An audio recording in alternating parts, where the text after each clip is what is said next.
Apart from Shubhajit's exceptional performance in the first two scheduled joint entrance examinations for engineering, this year, Aakash Institute Agartala has shown four more names.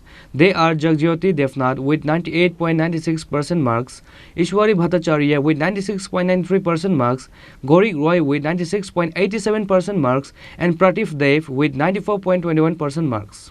Aakash Institute student Shubhajit Das from Agartala has achieved perfect 99.31% in JEE Mains 2024 first session. Four more students from Agartala secured 90+% or more. Aakash Byju's is proud to announce the outstanding achievement of Shubhajit Das, a hardworking student from Agartala who secured a perfect 99.31% in JEE Mains 2024 in the first session of joint entrance. His speed not only positions him as the highest scorer in the sky but also in India. Competitive Exam National Testing Agency has declared their result. This year marks the first of two scheduled joint entrance exams for the engineering.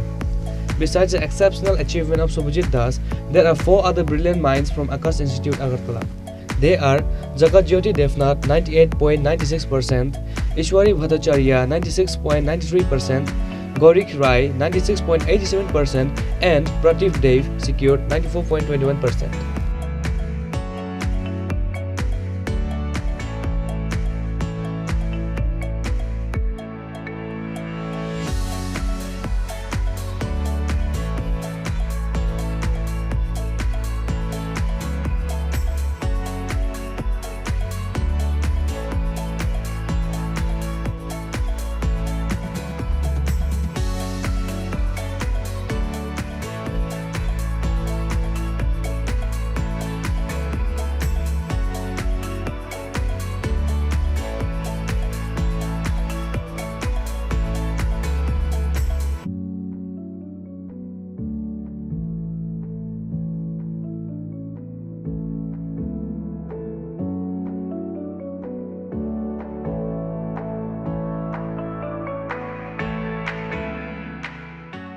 Bureau Report, Chini, Khorang.